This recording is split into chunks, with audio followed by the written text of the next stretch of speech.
Halo, ketemu lagi teman-teman di Halo. ruang ngobrol.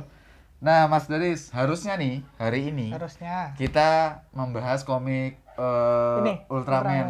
yang Kita bahas Seven harusnya. Kemarin kan harusnya kita udah bahas Shinjiro. ya Sekarang harusnya nanti bahas Seven, tapi ada hal yang lebih urgent. eh, Hari ini teman-teman, di hari kita take ini, syuting ini adalah hari setelah. Jadi kemarin itu tayang episode 2-nya Trigger, Ultraman Trigger gitu. Jadi ini kita mau ngobrolin ngobrolin trigger dulu. trigger lah gitu. Soalnya habis nonton jadi ke-trigger. Nah, teman-teman, saya sendiri sih generasi ya kalau secara usia saya udah sowah Kami tepatnya. Saya juga. Gitu. Jadi saya tuh bener-bener Mas Daris ngikutin bagaimana di tahun 96 Ultraman 3 rilis. Di tahun yang sama saya juga udah nonton VCD-nya. Oh langsung ya? Langsung pada saat itu. Kalau saya adalah TV-nya. Oh ya, Tahun TV. berapa itu? 2000. Udah beberapa tahun setelah itu. 2000-an awal Iya, ya. ya, di Indosiar kalau nggak salah. Ya. Gitu. Nah, jadi saya tuh bener-bener orang yang mengalami kedekatan tersendiri sih Dengan 3 ya? sama Ultraman 3 gitu. Dulu ada tabloid-tabloid di Indonesia yang membahas Banyak Ultraman 3 gitu. Nah, jadi habis nonton memang nilai nostalgianya tuh kenceng sekali Mas Daris Iya, memang dari saya. trigger ya.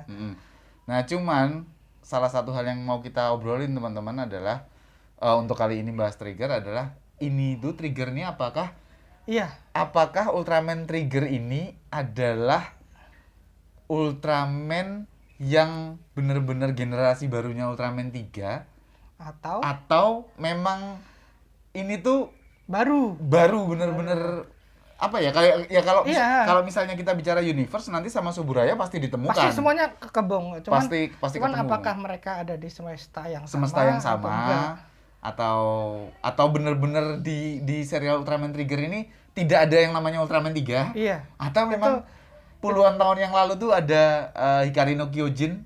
Iya, itu yang jadi pertanyaan, tapi juga sampai sekarang jawabannya masih ngambang ya. Iya, Kita nyoba bahas beberapa teori kita yang kita punya soal itu. Oke. Nah, setelah nonton episode 1, episode 2, yang kerasa adalah teman-teman karena settingnya di episode 1 itu dimulai dari Mars. Iya, Daigo sendiri, karakter Ultraman 3 dulu, di ending dari movie-nya. Jadi serial kan diakhiri dengan movie Final Odyssey ya. Final Odyssey gitu. Nah, di Final Odyssey sendiri bagus banget kalau kalian belum lihat.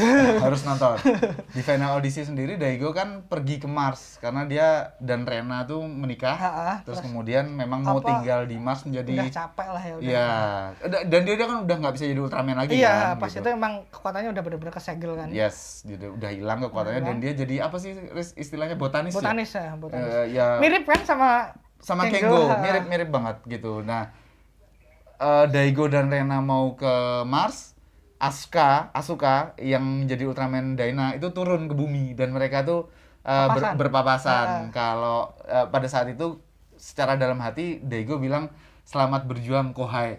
Dia bilang gitu. Dan yang mungkin nggak tahu, Dyna itu adalah direct sequel Dari Ultraman 3 gitu. Dan Dyna dulu di Mars Mas ya? Ya, episode 1 dan 2-nya Dyna itu settingnya memang di planet Mars gitu. Jadi memang ini sengaja nih sama Subraya emang disambungin. Iya, disambungin seperti itu. Karena Daigo sendiri di beberapa episode menjelang episode terakhirnya Ultraman Dyna Riz, itu ketemu sama Asuka di planet Mars dan Daigo sudah punya rumah yang memang penuh dengan tanaman gitu.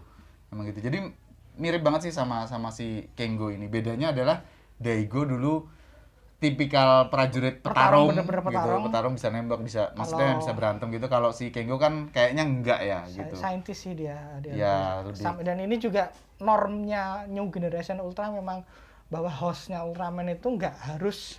Ini mungkin pesan yang ingin disampaikan Suburaya kalau nggak harus tough guy. Nggak harus tough guy. Bahkan orang-orang seperti mereka pun bisa jadi seorang, udah lewat lah eranya tough guy itu udah lewat. Agak berbeda dengan Kamen Rider ya, Gimana kalau penekanannya di Ultraman tuh kuat banget di situ. Bahkan di di tim bela bumi pun ada saintis yang bisa jadi pejuang. Gitu. Itu sih. Nah, masuk ke teori kita soal kalau saya pribadi jadi gimana kalau New Generation 3 ini benar-benar secara literal adalah New Generation. Jadi mereka berada pada semesta yang sama. Tapi apa namanya karena beberapa kali disebutin kan kalau dulu ada Hikari no Kyojin, ada Hikari no Kyojin, dan bagaimana device-nya juga dimiripin. Dan ada alasannya kenapa kok dimiripin itu. Kan agak mungkin toh, maksud tuh mereka bisa dapat referensi si Guts dapat referensi bisa bikin device yang mirip itu kan agak nganu. Jadi itu kenapa kok saya berpikir kalau mereka ada di universe yang sama. Bedanya adalah di Mars dan di bumi. Trigger ada di Mars, Tiga ada di bumi. Nah, yang ada di pikiran saya adalah lore-nya yang ada di pikiran saya adalah bahwa pada zaman itu berapa ribu tahun sebelum di bumi itu civilization di seluruh planet itu memang seperti itu. Orang-orangnya sama. Orang-orangnya ya raksasa-raksasa kayak gitu. Entah kenapa kemudian mereka di-wipe jadi batu semua. Kan semua jadi batu. Ada peristiwa apa gitu. Termasuk Daina yang muncul di Mars juga. Dan dulu Ultraman 3 juga bentuknya batu. Di dalam bumi, di piramida seperti itu. Ini juga di piramida kan ya? Juga di piramida. Dan cewek yang pakai baju putih bercahaya itu kan dulu di Ultraman 3 juga ada. Iya, ada. Dari bola yang ditemukan itu. Kalau seumpama ini apa namanya teori kami ini benar, gimana kalau civilization itu adalah dulu sama seperti itu, harapannya adalah nanti dibuka. Kenapa kok mereka jadi batu? Dan nggak cuma di bumi, di Mars juga gitu loh. Walaupun kemudian mereka kembali lagi ke bumi untuk settingnya. Ini mungkin homage juga buat Daina ya. Karena kita nggak yakin bakal ada next generation Daina, jujur aja sih. Soalnya yang ikonik emang 3. Karena 3 kan pembuka Heisei ya, pembuka Heisei-nya Ultraman. Jadi bisa dibilang mungkin nanti ini adalah trigger ini kalau dipikir-pikir ini bukan hanya homage buat 3, tapi sedikit juga ngasih respect ke Daina. Nah, itu mungkin lebih ke harapan kita. Harapan kita. Kita juga berharap teman-teman bahwa nanti di episode, karena New Generation Ultraman ini kan episodenya nggak banyak ya, 24 kalau nggak salah gitu. Nah, mudah-mudahan sih karakter Daigo-nya ada dimunculkan lagi. Semoga dimunculkan lagi. Dan fiksi kan habis bubar ya. Jadi siapa tahu dia lagi luang. Iya. Dan kemudian kalau nanti sukses dan kemudian bisa menjadi setup yang baik untuk next generation Daina atau Gaia nantinya, ya kita sih bakal seneng banget. Karena walaupun saya pribadi merasa Daina itu nggak sampai selevel 3 sih. Memang berbeda. Jadi ini benar-benar difokuskan ke 3, tapi kita merasakan kedekatan dengan universe-nya 3. Makanya kenapa kok kami tadi bilang gimana mungkin ini ada di universe yang sama dengan berbagai macam Easter egg itu ya. Karena ya mau gimana pun juga, karena ini New Generation 3, berbagai elemen di dalamnya tuh bener-bener sama atau paling nggak mirip lah gitu. Karena kalau teman-teman nyadarin sound effect yang dipakai pada saat berantem, gerakan-gerakannya, jurus-jurus pamungkasnya itu juga sama seperti musuhnya juga 3 orang itu yang ada di Odyssey kan dia. Iya, Final Odyssey. Terus kemudian bagaimana Kengo itu tidak bisa berkomunikasi langsung dengan si Trigger. Artinya teman-teman kalau Ultraman sebelum Trigger yang New Generation Heroes itu kan kayak misalnya pemerannya X. X, Z yang paling baru itu kan bisa ngomong sama Ultraman Z. Dia bisa ngomong karena gitu. Karena itu host. Nah, kalau sekarang si Kengo itu ya menjadi satu malah. Sama kayak Daigo dulu. Iya, Daigo. Mereka hanya mendapatkan memori-memori yang pernah dialami oleh si Trigger ini sendiri gitu loh. Episode 2 memang baru sampai ke perubahan wujud yang kedua ya, yang merah power. Jelas lah itu nanti episode ketiga itu. Tapi Ultraman 3 dulu episode pertamanya udah bisa 3-3-nya. Oh iya, benar. Karena musuhnya langsung keluar. Musuh yang dihadapi Trigger di episode pertama itu adalah 2 musuh yang keluar di episode pertamanya 3. Satunya kalah, satunya kabur, Golzanya kabur, Melbanya kalah gitu. Kemudian di sini direplikasi. Tapi juga formulanya Next Generation harus dipertahankan. Gimana power up-nya itu nggak boleh di satu episode. Jadi buat mempertahankan hype juga. Karena beda dengan dulu, sekarang benar-benar jualan mainan. Ya kan? Karena itu ada device-nya itu. Makanya device-nya benar-benar Tapi device-nya unik, oke. Iya, mirip lah. Gitu. Oke. Jadi gitu. Saya nggak merasa ngelihatnya itu kayak ngelihat Rup ya. Rup itu beneran mainan banget ya. Ini lebih simpel, lebih simplistik gitu. Walaupun flash disk ya. Jadi kayak double. Teknologinya udah tapi nggak masalah sih. Itu bukan hal yang harus dikomentari buruk.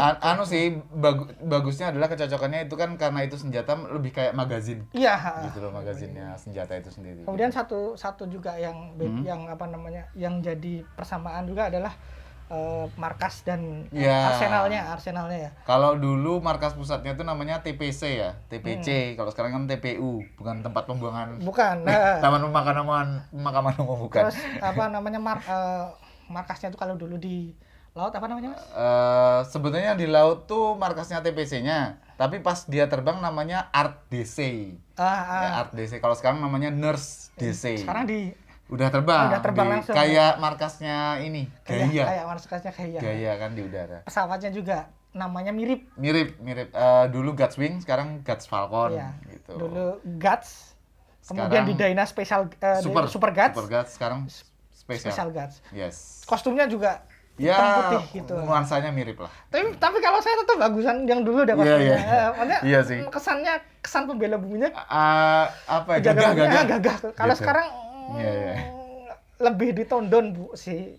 Tapi nggak masalah. Itu sesuai dengan tone-nya Next Generation emang seperti itu. Mereka simplistik. Yes. Kostum-kostumnya simplistik semua. Kalau dulu kan lebih biar kelihatan kayak pahlawan banget. Kalau sekarang agak ditondon itu. Karena supaya bisa membaur sama warga-warga lainnya, karena jaket segala macam kayak gitu. Kalau dulu memang pasukan spesial gitu.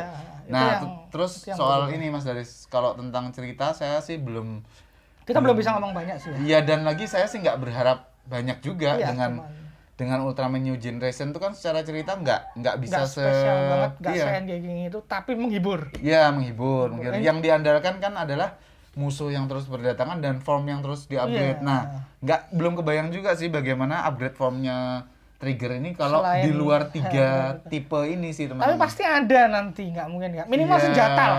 Iya. Karena ini udah punya senjata pedang kan gitu. Minimal senjata. Ya kita lihat, kita tunggu aja pasti. Kalau sesuai dengan normnya Next Generation nanti pasti ada upgradean baru, nanti ada upgrade pamungkas lagi. Dan itu ceritanya juga bakal lebih simplistik. Yes. Masih deep sih dalam hal-hal tertentu, tapi nggak seanu yang dulu. Ya, dan saya Mas Daris untuk Ultraman New Generation itu seringkali skip untuk nonton secara penuhnya tiap episode. Hanya saya tuh nonton adegan fight-nya aja. Termasuk sampai Z. Tapi kalau Trigger ini saya nonton semuanya karena ada kedekatan tersendiri. Kalau saya juga nggak nonton, nggak semuanya tak tonton sih. Dicek iya. Kayak Rup itu saya nggak gitu semangat nontonnya. Rup, Z belum selesai nontonnya. Oke. Dan sekarang enaknya kita dimudahkan untuk nonton Ultraman secara resmi. Nggak usah nunggu fansub, nggak usah. Jamnya sama lagi.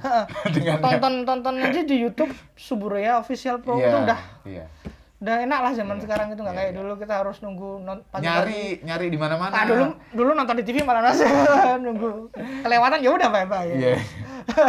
Oke teman-teman, untuk obrolan Ultraman Trigger segini dulu karena belum banyak yang bisa kita cuma pengen nostalgia aja gitu. sih ya. Sip, terima kasih yang udah nonton episode kali ini. Sampai ketemu di obrolan selanjutnya. Thank you.